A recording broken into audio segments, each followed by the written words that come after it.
ये lecture video number यानी lecture number 4 का ही पार्ट है। उसमें 55 तक हम लोग क्वेश्चन डिस्कस कर चुके थे। अब हम 56 से क्वेश्चन डिस्कस स्टार्ट करते हैं। ठीक, निम्नलिखित युग्मों पर विचार कीजिए। अंतरिक्ष में पिंड वर्णन। सेफिड, अंतरिक्ष में धूल और गैस के विशाल बादल, क्या यह सुमेलित है? निहारिकाएं, तारे जो आवर्ती रूप से जलते और बुझते हैं, क्या यह सही सुमेलित है? पल्सर, न्यूट्रॉन तारे जो तब बनते हैं जब विशाल तारों का ईंधन खत्म हो जाता है और उनका निपात हो जाता है यानी समाप्ति हो जाती है। तो इनमें से कितने सही सुमेलित है? तो ये गलत है, ये गलत है। क्यों? क्योंकि सेफिड का ये होगा और निहारिकाएं का ये, यानी सेफिड तारे जो आवर्ती रूप से जलते और बुझते हैं, निहारिकाएं अंतरिक्ष में धूल और गैस के विशाल बादल होते हैं, और पल्सर का सही है स्टेटमेंट 3 कि न्यूट्रॉन तारे जो तब बनते हैं जब विशाल तारों का ईंधन खत्म हो जाता है और उनका निपात हो जाता है। अब देखते हैं सेफिड।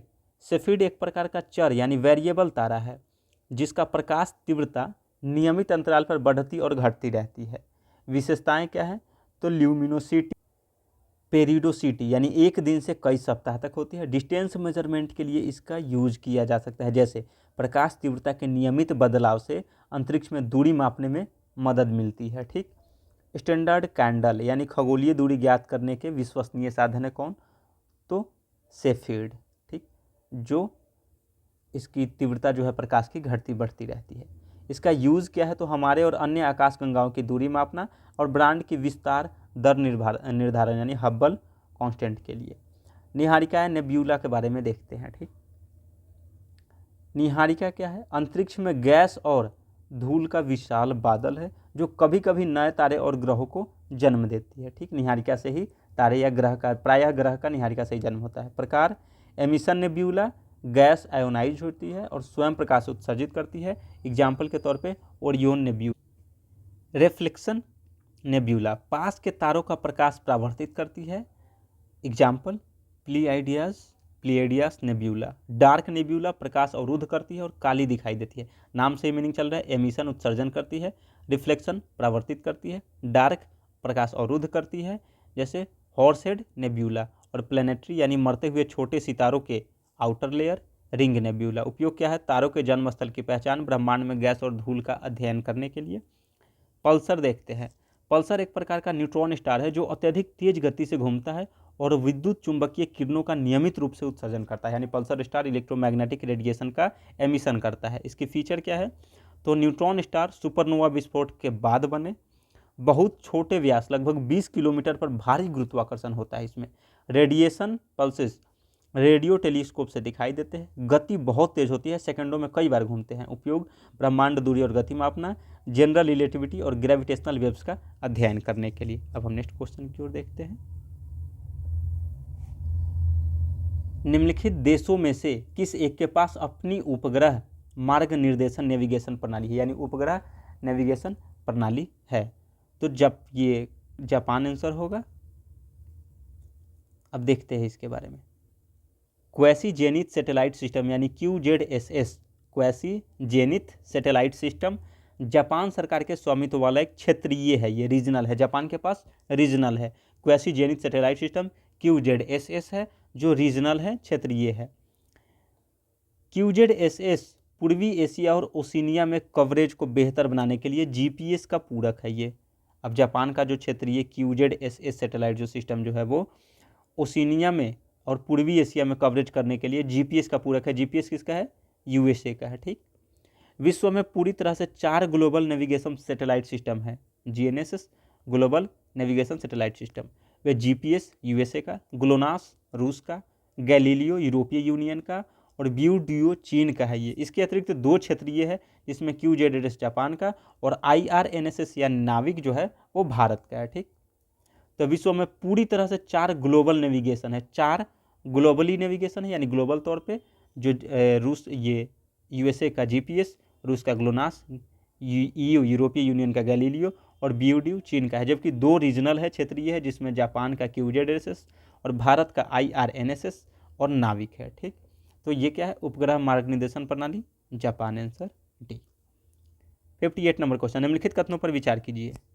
बैलिस्टिक मिसाइल अपनी पूरी उड़ान में, ये साइंस टेक का क्वेश्चन है, बैलिस्टिक मिसाइल अपनी पूरी उड़ान में अवध्वनिक चाल यानी सबसोनिक स्पीड पर प्रधानोदित होती है, जबकि क्रूज मिसाइल केवल उड़ान के आरंभिक चरण में रॉकेट संचालित होती है।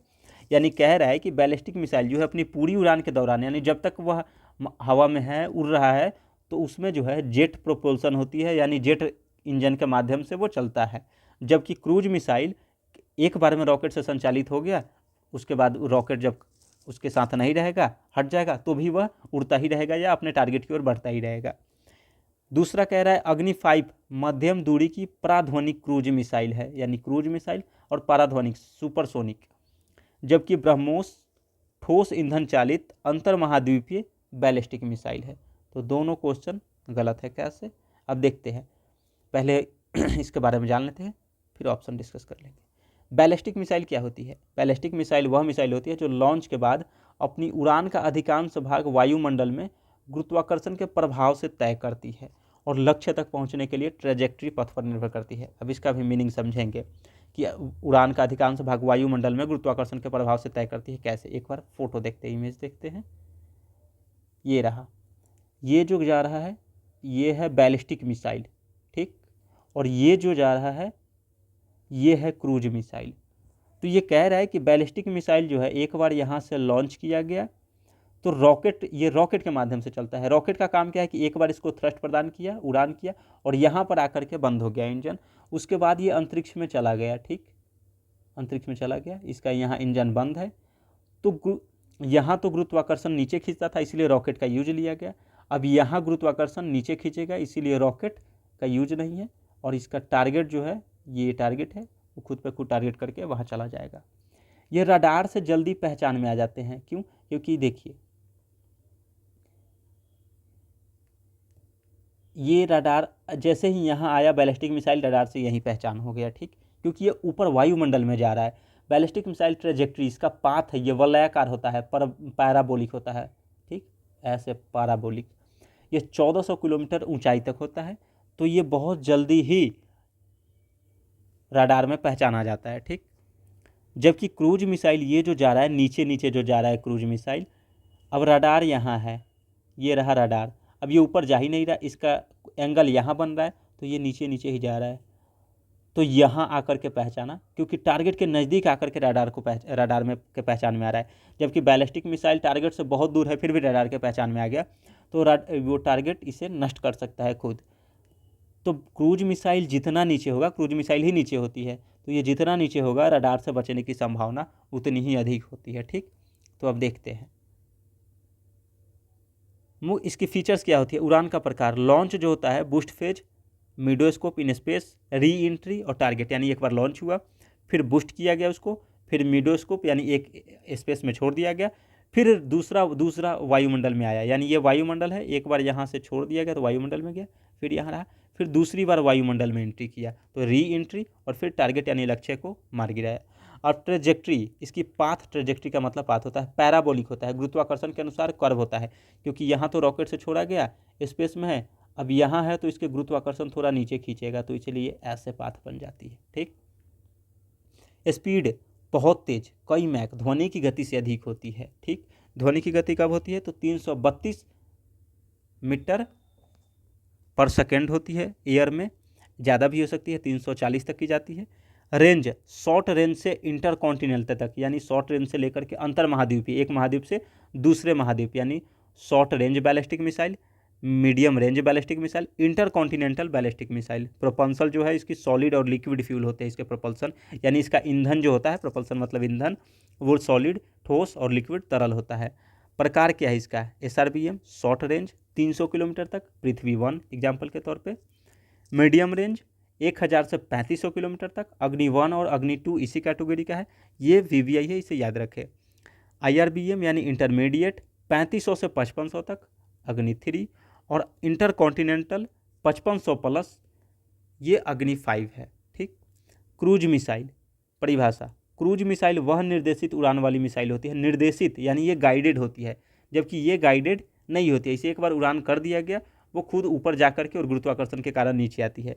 ये गाइडेड होती है, जो वायुमंडल में लो एल्टीट्यूड पर होती है। ये रहा, ये क्रूज मिसाइल लो एल्टीट्यूड पर उड़ान का प्रकार इसका क्या है, गाइडेड फ्लाइट होती है, नियरली हॉरिजॉन्टल यानी क्षैतिज के निकट ही होती है ऐसे, स्पीड सबसोनिक या सुपरसोनिक होती है, रेंज जो है शॉर्ट टू मीडियम 100 किलोमीटर से 1500 किलोमीटर तक होती है, प्रोपल्सन जो है जेट इंजन उसमें लगा हुआ होता है, ठीक, नेविगेशन जीपीएस आईएनएस ये सब लगा हुआ होता है। विशेषताएं और फायदे क्या है, तो टेरेन फॉलोइंग एबिलिटी यानी रडार डिटेक्शन इसका कम होता है, ठीक, accurate targeting at low altitude पे मारता है ये, कैन कैरी, ये न्यूक्लियर और कन्वेंशनल वारहेड्स ले जाने में सक्षम होता है। उदाहरण के लिए ब्रह्मोस टोकामाक यूएसए का, टॉम हॉक यूएसए का, टोकामाक तो चाइना का, वो प्रोजेक्ट सूर्य है वो, ब्रह्मोस और निर्भया इंडिया का, ब्रह्मोस इंडिया और रसिया का है, और फिर ये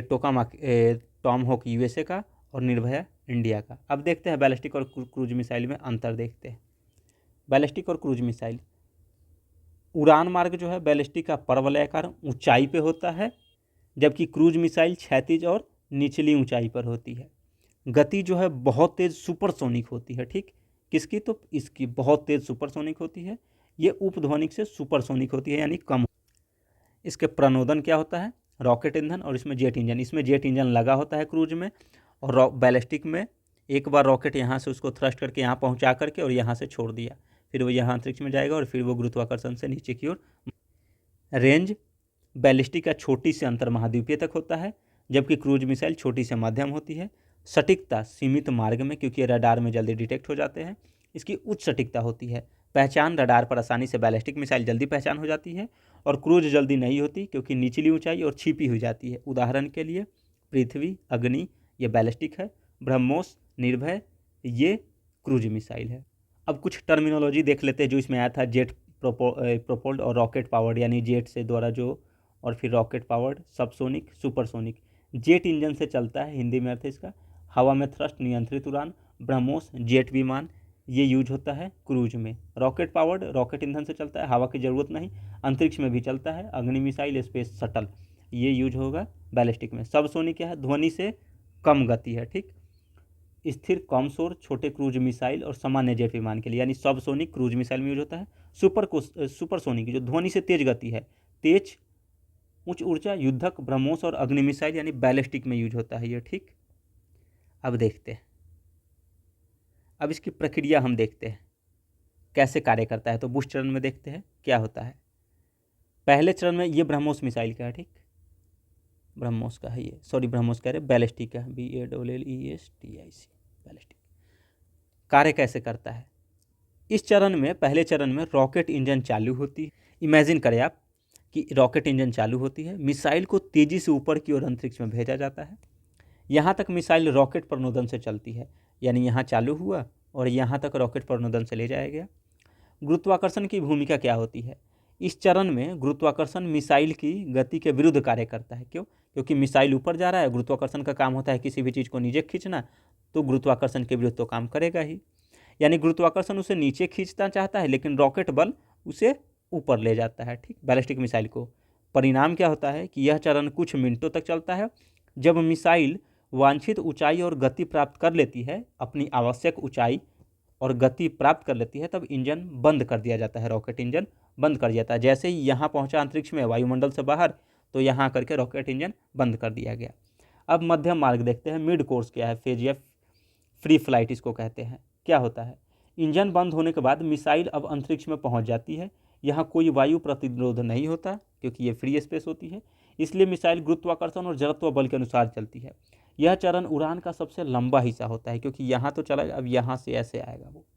गुरुत्वाकर्षण की भूमिका इसमें क्या होती है, अब गुरुत्वाकर्षण मिसाइल को धीरे धीरे नीचे खींचना शुरू करेगा। क्यों, क्योंकि इंजन तो बंद है, अब ये चल रहा है तो धीरे धीरे धीरे धीरे तो खींचेगा ही गुरुत्वाकर्षण।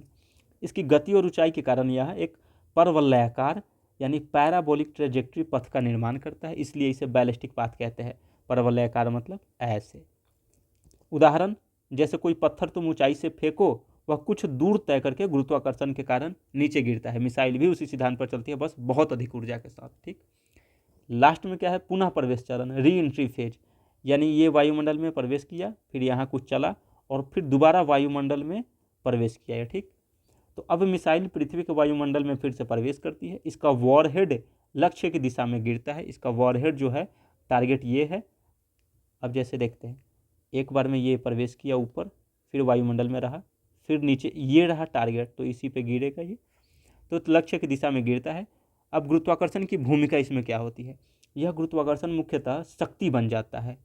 अब जो मिसाइल को नीचे लक्ष्य की ओर खींचता है, मिसाइल की गति अत्यधिक होती है, कई किलोमीटर प्रति सेकंड, इसलिए लक्ष्य को सटीक रूप से भेजती है। अन्य प्रभाव में पुनः प्रवेश के समय वायुमंडलीय घर्षण यानी फ्रिक्शन बढ़ जाता है, जिससे तापमान भी बहुत अधिक होता है, इसलिए मिसाइल को विशेष तापरोधी आवरण से ढका जा सकता है। इसमें कार्बन फाइबर का भी यूज किया जाता है। ठीक, अब देखते हैं हम क्रूज मिसाइल के बारे में। ठीक है, ये है CRUH, क्रूज के बारे में है ये। उड़ान प्रोफाइल यानी चरणबद्ध प्रक्रिया से देखते हैं। पहला, लॉन्च किया जाता है प्लेटफॉर्म, जमीन या समुद्रयान या पनडुब्बी विमान से लॉन्च किया जाता है। प्रारंभिक बूस्टर यानी कुछ मिसाइलों में ठोस बूस्टर होते हैं जो मिसाइल को प्रारंभिक गति एवं ऊंचाई देते हैं। कुछ सीधे जेट इंजन से शुरू होते हैं, जैसे कुछ में होगा कि पहले यहाँ ऊंचाई देंगे फिर ऐसे जाएंगे, कुछ में डायरेक्ट सीधे यहाँ से निकल गए। इनिशियल एक्सेलरेशन यानी यहाँ से जो एक्सेलरेट हुआ उसके बाद बूस्टर अलग हो जाता है, अलग हो सकता है, नहीं भी हो सकता है। चरण बी क्रूज का मुख्य उड़ान है। जेट या टर्बोफैन इंजन लगातार थ्रस्ट देता है। अब इसमें इंजन लगा ही हुआ रहता है, लगातार इसमें प्रेशर दे रहा है, आगे बढ़ रहा है। मिसाइल लगभग क्षैतिज और निचली उड़ाई, ये जमीन है और इसके निचली उड़ाई पर उड़ती है। टेरेन फॉलोइंग या सिक स्कीमिंग यानी मिसाइल जमीन समुद्र की बनावट के नज़दीक से गुजरती है ताकि रडार द्वारा ना पकड़ी जा सके। अब ये रडार है, इसकी एंगल ऐसे बन रही है, तो ये आकर के यहाँ पकड़ाएगा, ठीक, पर जल्दी पकड़ में नहीं आएगा, जबकि बैलिस्टिक मिसाइल यहीं पकड़ में आ गया। गाइडेंस क्या है? INS और GPS से मार्ग तय होता है इसका। टेरकॉम या DSMAC से स्थिति सुधारक सटीक लक्ष्य की ओर बढ़ती है। चरण सी, अंतिम मार्गदर्शन क्या होता है? तो मिसाइल अपने लक्ष्य के निकट सक्रिय करती है, शिखर लक्ष्य की अंतिम पहचान कराता है और छोटे छोटे मैन्यूवर से वारहेड को सीधे टकराने में मदद करता है। अब चरण लास्ट में वारहेड पोस्टिंग यानी मिसाइल लक्ष्य पर टक्कर करके वारहेड विस्फोट करती है या प्रीसेट तरीके से निकटवर्ती विस्फोट करती है। तो हमारा क्वेश्चन क्या था कि बैलिस्टिक मिसाइल अपनी पूरी उड़ान अवध्वनिक यानी सबसोनिक चाल पर जेट प्रोपोल्ड, ये जेट प्रोपोल्ड नहीं होगा, ये गलत है, यहाँ रॉकेट पावर्ड होगा। क्या? Rocket powered. जबकि क्रूज मिसाइल केवल उड़ान आरंभिक चरण में रॉकेट संचालित होती है, रॉकेट संचालित न होकर के जेट प्रोपोल्ड होगा। यानी दोनों का स्टेटमेंट अपोजिट दे दिया हुआ है। अग्नि 5 मध्यम दूरी की पाराध्वनिक क्रूज मिसाइल है, नहीं, अग्नि 5 बैलिस्टिक मिसाइल है, क्रूज नहीं है। जबकि ब्रह्मोस ठोस ईंधन चालित अंतर्महाद्वीपीय बैलिस्टिक मिसाइल है, गलत है, ब्रह्मोस क्रूज मिसाइल है। तो दोनों इसमें भी ऑप्शन उल्टा दे दिया हुआ है, तो ना तो एक और ना ही दो, दोनों में से कोई भी सही नहीं है। ये रहा ब्रह्मोस जो पैराबोलिक है, और क्रूज जो ज़मीन के नीचे से चलती है, ऐसे ज़मीन से सटे हुए। क्रूज मिसाइल जल्दी रडार के पकड़ में नहीं आती है और ब्रह्मोस जल्दी रडार के पकड़ में आ जाती है। ठीक, अब नेक्स्ट क्वेश्चन पर मूव ऑन करते हैं। नेक्स्ट क्वेश्चन है हमारा आज का 59 नंबर क्वेश्चन। पारा प्रदूषण के बारे में निम्नलिखित कथनों पर विचार कीजिए, उपयुक्त में से कितने कथन सही है? अब स्वर्ण खनन गतिविधि विश्व में पारा प्रदूषण का एक स्रोत है, कह रहा है स्वर्ण खनन गतिविधि से क्या पारा प्रदूषण उत्पन्न होता है? दूसरा, कोयला आधारित ऊष्मीय शक्ति संयंत्र, यानी कोयला आधारित जो है ऊष्मीय शक्ति संयंत्र, थर्मल पावर की बात कर रहा है। थर्मल पावर प्लांट से पारा प्रदूषण होता है, कोयला आधारित थर्मल पावर प्लांट से पारा प्रदूषण उत्पन्न होता है। पारा के संपर्क में आने का कोई ज्ञात सुरक्षा स्तर नहीं है। ठीक है, तो पहला ऑप्शन सही है कि हाँ, स्वर्ण खनन से पारा प्रदूषण उत्पन्न होता है। दूसरा भी सही है, कोयला आधारित पावर प्लांट से पारा प्रदूषण उत्पन्न होता है। तीसरा गलत है कि कोई ज्ञात सुरक्षा स्तर नहीं है। अब इसके बारे में समझते हैं क्या है। पारा, जिसको मरकरी या Hg, एक भारी धातु हेवी मेटल है जो सामान्य तापमान पर तरल अवस्था में रहता है। यदि आप थर्मामीटर देखोइएगा तो उसमें एक वाइट टाइप की पारा होती है जो सामान्य ताप पर तरल अवस्था में रहती है। यह विषैला, दीर्घकालिक प्रदूषक, परसिस्टेंट पॉल्यूटेंट और जैव संचयी होता है। जैव संचय का क्या मतलब देखते हैं। यह एक विषैला होता है पारा, दीर्घकालिक प्रदूषक यानी लॉन्ग टाइम वाला होता है पॉल्यूटेंट ये, और जैव संचयी बायो एक्यूमुलेटिव तत्व है। यानी बायो एक्यूमुलेटिव का मतलब है जैव संचय का, यानी यह खाद्य श्रृंखला फूड चैन में धीरे धीरे एकत्रित होकर जीवों को हानि पहुंचाते हैं। आपको पता नहीं चलेगा, पर ये धीरे धीरे खाद्य पदार्थ जैसे अगर गिर गया तो किसी जीव जंतु में चला गया, मछली में चला गया, आप मछली खाओ तो उससे हो गया, फिर किसी जीव जंतु में जा करके या फसल में चले गए, तो ये बायो एक्यूमुलेटिव धीरे धीरे जो है वो खाद्य श्रृंखला में धीरे धीरे एकत्रित होकर जीवों को हानि पहुंचाता है। रासायनिक स्वरूप क्या है इसका? केमिकल फॉर्म्स ऑफ मरकरी, तत्वीय पारा यानी एलिमेंट्री मरकरी Hg, तरल रूप थर्मामीटर में फ्लोरोसेंट लाइट आदि में प्रयुक्त होता है। अकार्बनिक पारा यौगिक यानी HgCl2, HGO आदि खनन या औद्योगिक क्रियाओं से निकलते हैं। तो आप देखिए तत्वीय पारा तरल रूप में थर्मामीटर फ्लोरोसेंट लाइट में, और अकार्बनिक पारा ये याद करने की जरूरत नहीं है, खनन या औद्योगिक क्रियाओं से निकलते हैं। कार्बनिक पारा यौगिक जो है जलाशयों में सूक्ष्म जीवों द्वारा बनते हैं, सबसे विषैले रूप से बनते हैं कार्बनिक पारा यौगिक। ठीक, अब जैसे मिथाइल पारा हो गया। अब पारा प्रदूषण के प्रमुख स्रोत क्या है? प्राकृतिक स्रोत में ज्वालामुखी विस्फोट, उससे भी पारा उत्पन्न होता है, ये बहुत इंपॉर्टेंट पॉइंट है। चट्टानों का अपक्षय, समुद्री गैस निकास प्राकृतिक स्रोत है। मानव जनित स्रोत में यानी एंथ्रोपोजेनिक स्रोत में कोयला आधारित तापीय विद्युत संयंत्र, coal based thermal power plant, कोयले में पारा के अंश होते हैं जो दहन से वायुमंडल में निकलते हैं। स्वर्ण खनन यानी gold mining, specially small scale artisanal mining, सोने के शुद्ध करने में पारा का प्रयोग किया जाता है। इंडस्ट्रियल प्रोसेस औद्योगिक क्रियाएं में, क्लोर एल्कली उद्योग में, बैटरी निर्माण, तापमापी स्विच और लैंप उद्योग से भी ये पारा उत्सर्जन होता है। चिकित्सकीय कचरा पर पारा आधारित उपकरणों में यूज होता है जिससे पारा प्रदूषण होता है। कृषि रसायन, पुराने समय में उपयोग किए गए कई रसायनों में पारा था, जो अभी भी बनाया हुआ है वही बायो एक्युमुलेटिव जैव संचय में आ जाता है वो। ई कचरा, ई वेस्ट, लाइटिंग, इलेक्ट्रॉनिक वस्तुओं में भी उससे भी पारा उत्पन्न होता है, पारा प्रदूषण। ठीक, अब देखते हैं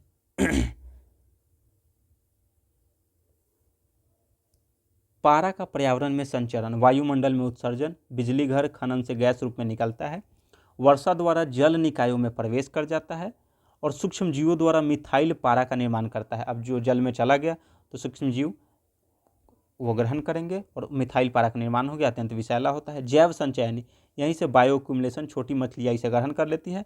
जैव प्रवर्धन, बायो मैग्निफिकेशन, बड़ी मछलियाँ फिर मनुष्य तक ऐसे ही प्रोसेस में पहुँचता है। ठीक, यानी इसकी प्रोसेस एकदम देखिए कैसे है कि पहले वायुमंडल से उत्सर्जन हुआ, फिर वर्षा द्वारा जल निकायों में प्रवेश कर गया, समुद्र में, नदी नाले में प्रवेश कर गया, सूक्ष्म जीवों द्वारा मिथाइल पारा का निर्माण किया गया क्योंकि वो उससे रिएक्टिव कर गए। फिर जैव संचय, बायो एक्युमुलेशन हुआ, मतलब छोटी मछलियाँ इसे ग्रहण कर ली।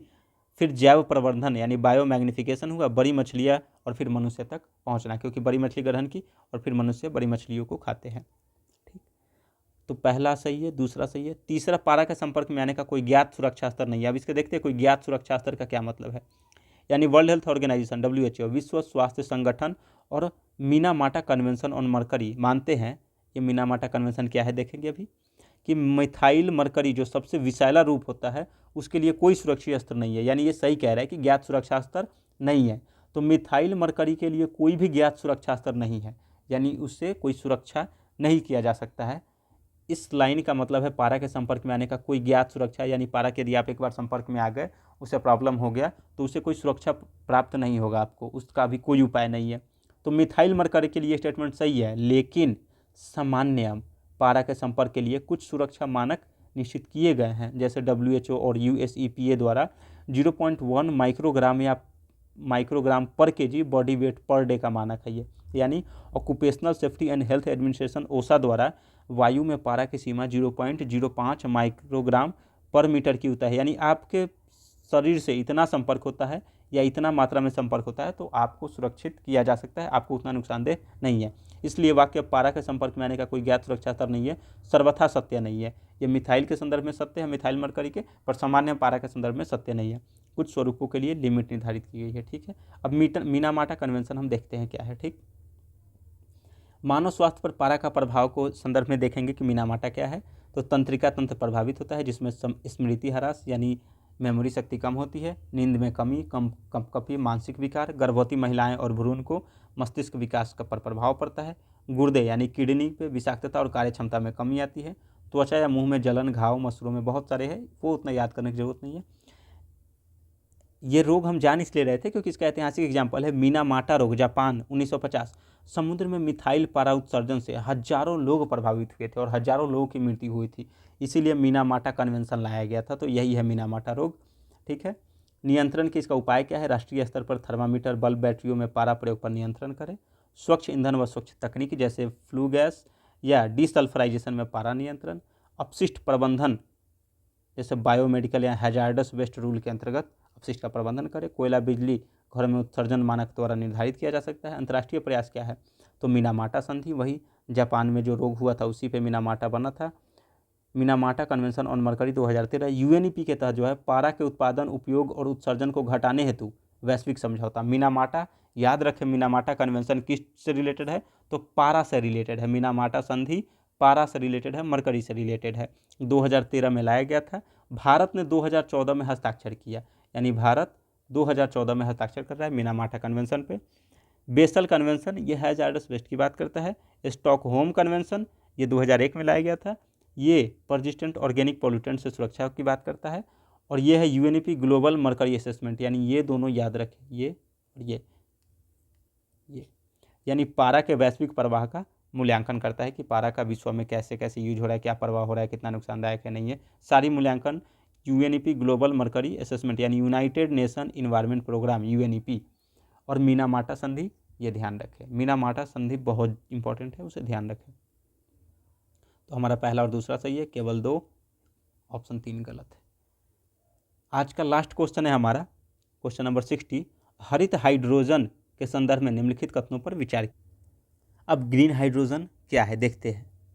इसे आंतरिक दहन के लिए ईंधन के रूप में सीधे इस्तेमाल किया जा सकता है। आंतरिक दहन यानी जैसे डीजल पेट्रोल का यूज होता है वैसे ही डायरेक्ट यूज किया जा सकता है।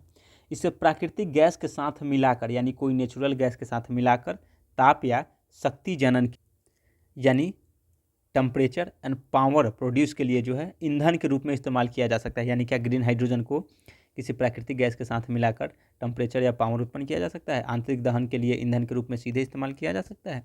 तीसरा ऑप्शन है इसे वाहन चालन के लिए हाइड्रोजन ईंधन प्रकोष्ठ सेल में इस्तेमाल किया जा सकता है। यानी गाड़ी चलाने के लिए वाहन ईंधन हाइड्रोजन ईंधन को प्रकोष्ठ सेल में इस्तेमाल किया जा सकता है। कितने कथन सही है, अब देखते हैं इसके बारे में। ठीक, ग्रीन हाइड्रोजन क्या है? ग्रीन हाइड्रोजन वह हाइड्रोजन गैस है जिसे नवीकरणीय ऊर्जा का उपयोग करके उत्पादन किया जा सकता है। यानी ग्रीन हाइड्रोजन तभी कहलाएगा जब हाइड्रोजन गैस है जिसे नवीकरणीय ऊर्जा का उत्पादन, यानी उसका उत्पादन करने के लिए रिन्यूएबल एनर्जी चाहिए। अब कैसे बताते हैं। आमतौर पर यह पानी जैसे H2O, पानी का सूत्र क्या है, H2O का इलेक्ट्रोलाइसिस करके बनाया जाता है। ठीक, अब कैसे, अगर सौर, पवन या हाइड्रो पावर का उपयोग किया जाए तो यह हरित जीरो कार्बन हाइड्रोजन है। क्यों? क्योंकि ये सभी रिन्यूएबल एनर्जी है। यानी सौर, पवन का उपयोग करके, जैसे सोलर लाइट आया तो उससे पानी का इलेक्ट्रोलाइज किए, पवन से पानी का इलेक्ट्रोलाइसिस किए या हाइड्रो पावर से इलेक्ट्रोलाइज किए, तो इससे जो बनेगा वो हरित या जीरो कार्बन हाइड्रोजन कहलाता है। ठीक है, ग्रीन या जीरो कार्बन हाइड्रोजन। यानी इसकी ग्रीन हाइड्रोजन बराबर renewable energy plus water electrolysis बराबर जीरो एमिशन हाइड्रोजन। यानी उससे कोई भी, अब इसमें कहाँ कार्बन उत्सर्जन कहाँ हुआ, इसमें भी नहीं हुआ और इसमें भी नहीं हुआ, तो इसीलिए जीरो कार्बन हाइड्रोजन यानी ग्रीन हाइड्रोजन कहा जाता है, प्योर शुद्ध। इसमें कार्बन का उत्सर्जन थोड़ा भी नहीं होता है। ठीक, उत्पादन प्रक्रिया कैसे है, तो इलेक्ट्रोलाइसिस ऑफ वाटर, पानी का इलेक्ट्रोलाइसिस किया जाता है।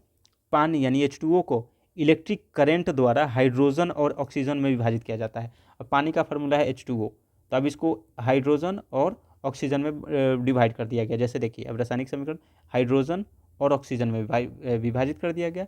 इलेक्ट्रिसिटी यानी रिन्यूएबल सोर्स, जैसे अब इलेक्ट्रिसिटी के लिए कौन सा सोर्स यूज किया गया, इलेक्ट्रिसिटी प्रदान करने के लिए, इलेक्ट्रिक करंट प्रदान करने के लिए, तो सोलर यानी सूर्य का ताप, हवा, विंड, और हाइड्रो यानी किसी बांध, जैसे हाइड्रो का ये मतलब हुआ किसी बांध है, अब यहाँ ये से पानी गिर रही है, तब ये पानी पे यहाँ मशीन लगा दिए, तब ये चल रहा है और इससे करंट उत्पन्न हो रहा है, पानी भी जा रहा है और इससे करंट यहाँ प्रोवाइड होने लगा। ठीक, तो हाइड्रो से आती है, ग्रीन हाइड्रोजन है ये। अब इलेक्ट्रोलाइजर का टाइप्स क्या है, ठीक है, अल्कलाइन इलेक्ट्रोलाइजर, अल्कलाइन मतलब क्षारीय इलेक्ट्रोलाइजर, ठीक, क्षारीय, पारंपरिक, कम लागत, बड़ी क्षमता के लिए उपयुक्त होता है। PEM proton exchange membrane electrolyser, यानी प्रोटॉन एक्सचेंज मेम्ब्रेन, तेज स्टार्ट स्टॉप, उच्च शुद्धता हाइड्रोजन का।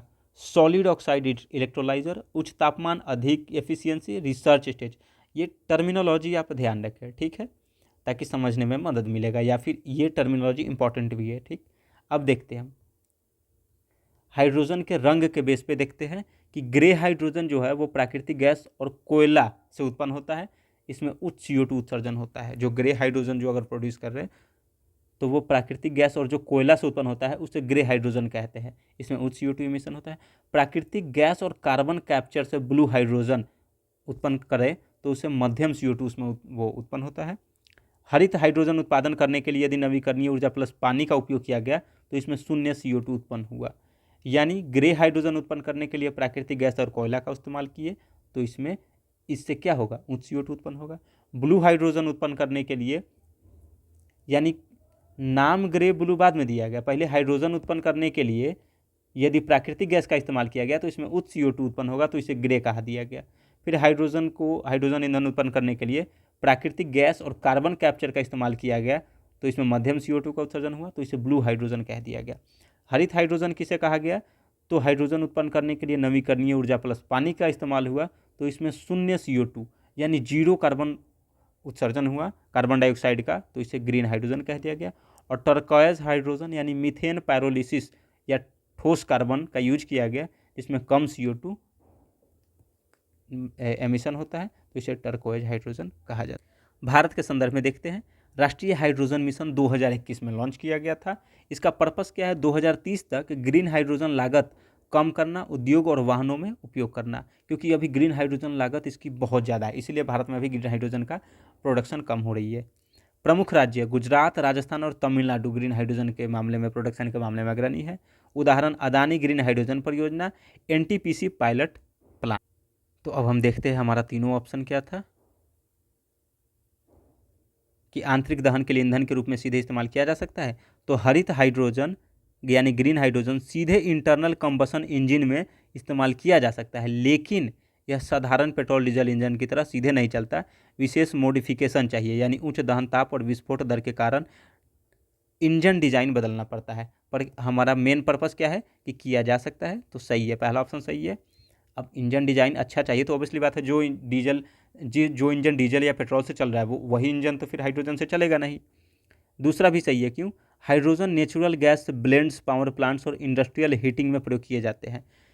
हाइड्रोजन नेचुरल गैस ब्लेंड्स यानी इसे ब्लू या ग्रे गैस के साथ मिलाकर प्रयोग करने का व्यवहारिक तरीका है। यूपीएससी रेफरेंस क्या कह रहा है कि यूपीएससी के संदर्भ में नेशनल हाइड्रोजन मिशन और विभिन्न पायलट प्लांट्स में हाइड्रोजन ब्लेंडिंग, जैसे इथेनॉल ब्लेंडिंग प्रोग्राम कैसे है कि पेट्रोल में 20% इथेनॉल मिलाने का लक्ष्य रखा गया हुआ है E20, उसी तरीके से हाइड्रोजन में अन्य प्राकृतिक गैस भी मिला करके यूज किया जा सकता है। ठीक, तीसरा भी सही है, हाइड्रोजन फ्यूल सेल व्हीकल्स यानी FCV में हाइड्रोजन को इलेक्ट्रोकेमिकल रिएक्शन से इलेक्ट्रिसिटी बनाने के लिए इस्तेमाल किया जा सकता है, यानी जो कार्य H2O बाहर हो रहा था वो अंदर भी किया जा सकता है, जैसे Toyota Mirai, Hyundai, Nexo Bharat में अडानी और NTPC हाइड्रोजन मोबिलिटी प्रोजेक्ट में यूज कर रहे हैं।